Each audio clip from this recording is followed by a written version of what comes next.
Hey there, this is Karu with Sequentially Yours, Initially Mine. This is a show where we look at this week's number ones and find out which ones are going to get you ready to go and which ones are going to put you to sleep quietly, slowly. Anyway, yes, this is a little bit late. I've been slammed at my day job. If you would like me to be able to have to take less work at my day job in order to get these out more rapidly and with, much more involved into it, then you want to go to my Patreon here. Even a couple of bucks a month can help me get closer to, getting these out consistently on time every week. And again, improving the quality of everything. So, how about we get right into things and start looking at this week's number ones. We're going to start with Heartthrob. Okay, so Heartthrob, I gotta admit, I was a little... It's from Oni Press. I was excited about it at first, just because the cover is a parody of the Fleetwood Mac Rumors cover. And it's got a couple of different, different things to it, but it's really kind of a cool idea, which is why I was so disappointed that this book was so boring. Oh, I hate to say this about anybody's book.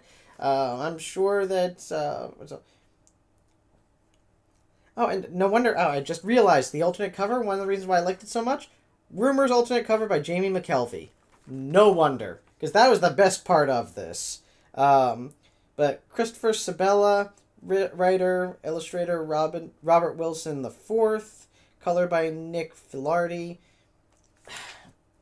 The whole thing, everything about this, it was just... So, it's about a woman who... I guess this takes place sometime in the 70s or 80s, whenever heart transplants became a thing. She was born with congenital heart disease. She moved out to LA where they were doing this, and nobody else was at the time. In order to get a new heart, and she's there for 5 years and builds a life for herself. She finally gets a new heart, and she finds out that she is not having the wonderful time that she wants to, and that things are not, things are not so much different now that she's got a heart. And I just don't care. I don't know this woman, despite the fact that she yammers at me constantly. I mean, there are pages in here that are almost entirely narration boxes. Why? Stop talking at me, book. Show me. Have her interacting more with people. The only time she interacts with people is when they are being jerks to her. And we don't get an opportunity to see inside her head in any way other than when she is just telling us what she feels. And that is not intriguing. That is not helpful. That is not good storytelling. I think that this could be done a lot better by introducing at least one more character that at least this character can talk to and decompress with and can give another perspective. But as it is, Heartthrob is just boring. Also, as much as I like Rumors, I think I like Bare Trees better as an album. Sorry, guys. Alright, but yeah. Sorry, Heartthrob. Not interested. I didn't even get through it. I'm going to be honest. I did not even finish it. Maybe it gets exciting at the end, but it was not worth it to me to keep going. Alright, moving on. Action Verse, featuring the first hero. Alright, so Action Lab Comics is now trying to do a multiverse idea. And basically this is about a guy who basically gets pulled into another universe, and then he invents a machine to get it back, but it requires the power of every living cell on the Earth that he's on in order to run it. So essentially he's just going through and killing Earths, trying to get back to his own Earth, one after another. And I'm sorry I'm ruining things a little bit for you, because at first it presents him as the hero. It really does. Eventually he runs into the first hero, who is another Action Labs comic character from a world where anybody who has superpowers, with the exception of this one guy, goes crazy. Um, and yeah, it was okay. I enjoyed it. The art was good. The villain is interesting. He's complex. He's not, super, super villainous, and I can understand his motivation. Uh, but the thing that made me like it was at the end they ended up encountering Molly Danger, and I adore Molly Danger. And yeah, that's that's what got me into this. Otherwise, it's sort of a bog standard first issue setting things up. Not a whole lot exciting going on. They sort of have one fight sequence in there just to keep it moving, but otherwise, it's a lot of dialogue, a lot of not quite explanations, but half explanations. It was readable. I enjoyed it. I like Action Lab. I think that they do some wonderful work. So I'm totally okay with them wandering through here. I'm afraid that they're probably going to wander out of Molly Danger's world pretty quickly. All right, moving on.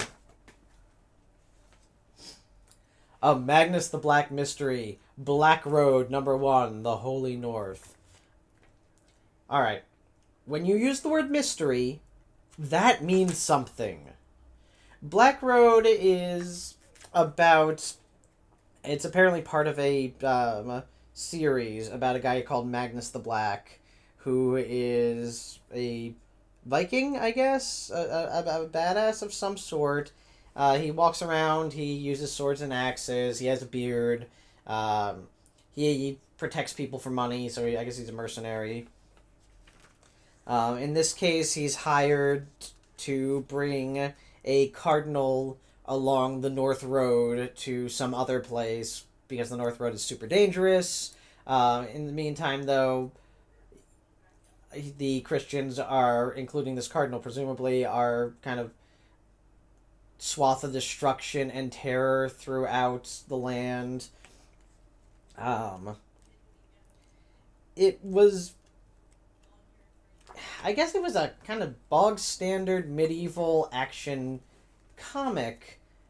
And the thing is that when you say a Magnus the Black Mystery, I would really like a mystery that takes place in medieval Europe with a sort of with the person doing it as this sort of barbarian, this really bright barbarian. I think that would be amazing and a really great idea. So I just ended up disappointed in this.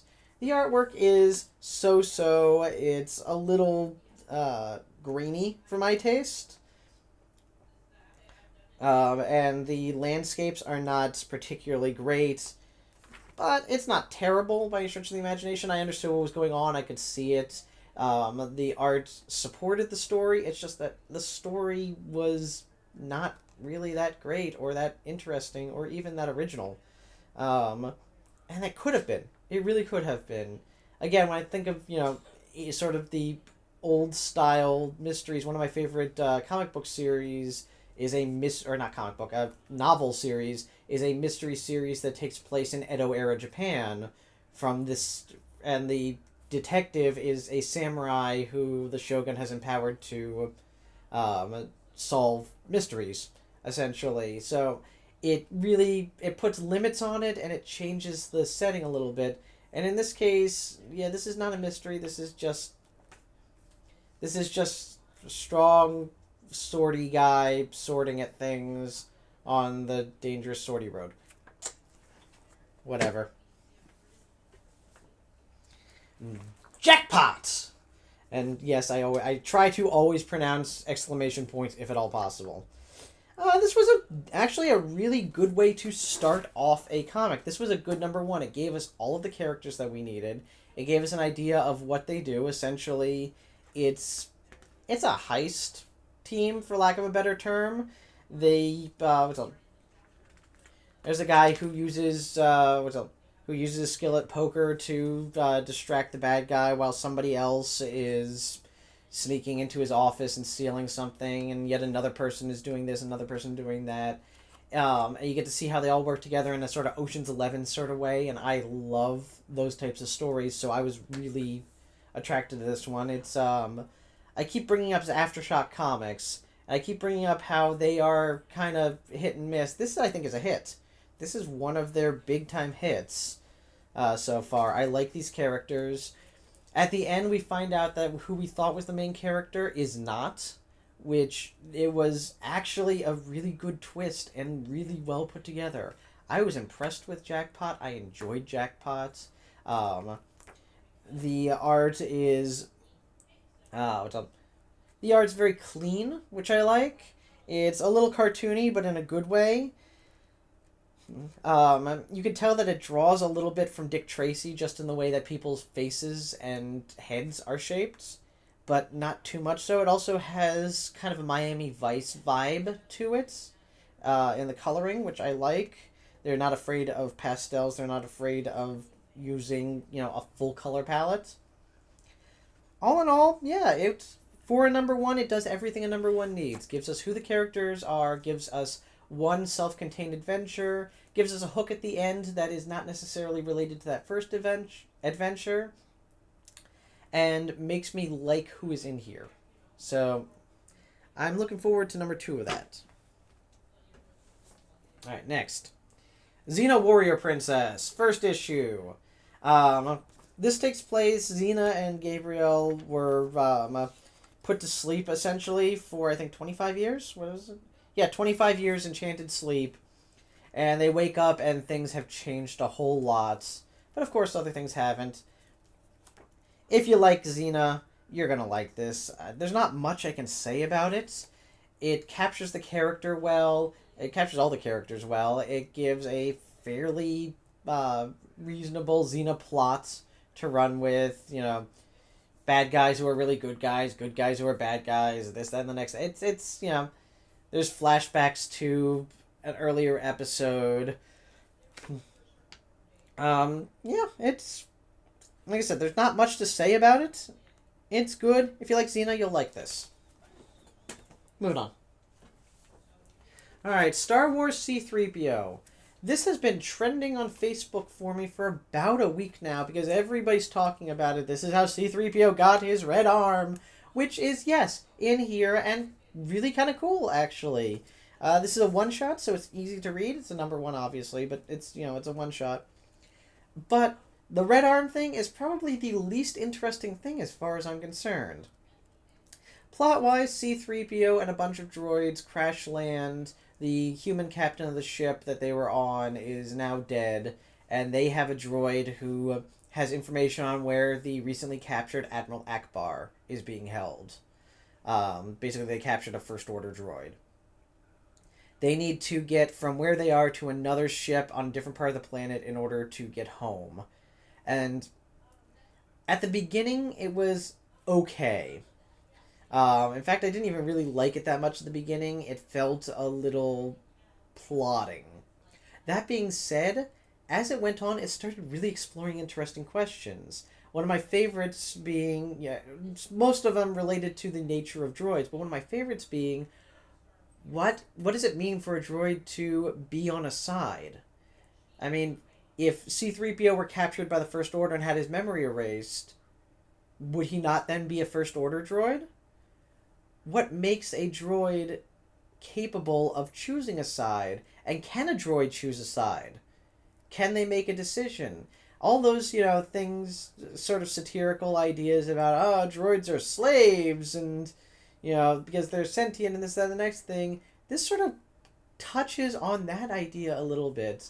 More to the point, you get to see some other droids, and how even though their functions are determined, that does not necessarily mean that them performing their functions is without nobility or without charm or without heroics. It's really a wonderful book. I was surprised by just how good this was. If you get a chance, and you like Star Wars, read it. It's got a lot to it, and you can really get some good conversations out of this. Worth the read. All right. But finally, as per usual, every week needs a number one, and this week's number one is Hot Damn. Hot Damn is... It is so rare, having done this as much as I have, to see a comic that actually has a fairly original concept and approach to it. Hot Damn is about a guy in hell. Hell, however, is not a, fiery pit. There is a fiery pit, but that's not what the majority of people experience. Instead, it's rather a endless boring therapy session where, you have to go and, go to group therapy twice a day and eat really terrible stuff that's kind of disgusting, and live in squalor, but not, terrible squalor, like poor person in a major city squalor. Oh, what? Oh, yeah. Sorry. The battery just died, and now everything's back. Isn't that wonderful? Okay, as I was saying though, so just poor person in a major city squalor. So, suffice it to say though, a lot of the characters are demons, but the demons tend to be your stereotype of a somewhat annoying but well-meaning social worker. They don't particularly like cursing in hell. That's not a thing that a lot of people do. The main character has a sponsor who's a demon. Apparently, if you do enough penance in hell, you eventually get to become a demon, and then sponsor new people. So you're always being punished somehow. Something is happening. You are made to do things. Heaven and hell in this are not really opposites. They're basically the same thing. The difference is mostly scenery. That being said, about midway through the book, the guy's sponsor invites him to come on in possession with him, because apparently possessions are a thing that they do a lot. In fact, there's a quota, and he's behind on quota, so he's got to do it. He's not really supposed to bring the new guy with him, but he does anyway. And stuff happens. You start to get a little bit about the guy's past and about how he's feeling and what happened. Ultimately, yeah, I really enjoyed this. Again, artwork is clever. It's, I like how they do a lot of the visuals. I like how they do heaven as sort of a high propaganda location, with a little bit of new agey imagery thrown in. I like how they adapt a lot of what's going on into visual styles, particularly possession. Possession kind of looks like two ghosts are coming out of the possessed person's nose, which I'm okay with. That was interesting. Yeah, there's a lot going on in this. In the end, you get to meet the devil. I like the visuals on him. I like what's going on around him more than just him himself. Yeah. Again, there's not a whole lot I can say about it, except that I really enjoyed this. It was different. It was new. It was exciting. It was amusing. And I don't know what else you could really want. More to the point, it fits everything you need for a number one. It gives us who our characters are. It gives us what the world is like. It gives us something to hold on to. It gives us a complete story, but it also gives us a hook. And I can't stress how often and how much these things are important for new material. So this is from IDW. Writer is Ryan Ferrier, illustrated by Valentin Ramon. Presumably that was colors as well. And yeah, I would give it a shot if you want something a little bit different, a little bit new, and sort of an exciting, no, not exciting, but I'm going to go with exciting. An exciting take on a fairly common concept. All right. So that was this week's number ones. I don't know what your opinion's going to be, but these were initially mine. Take care.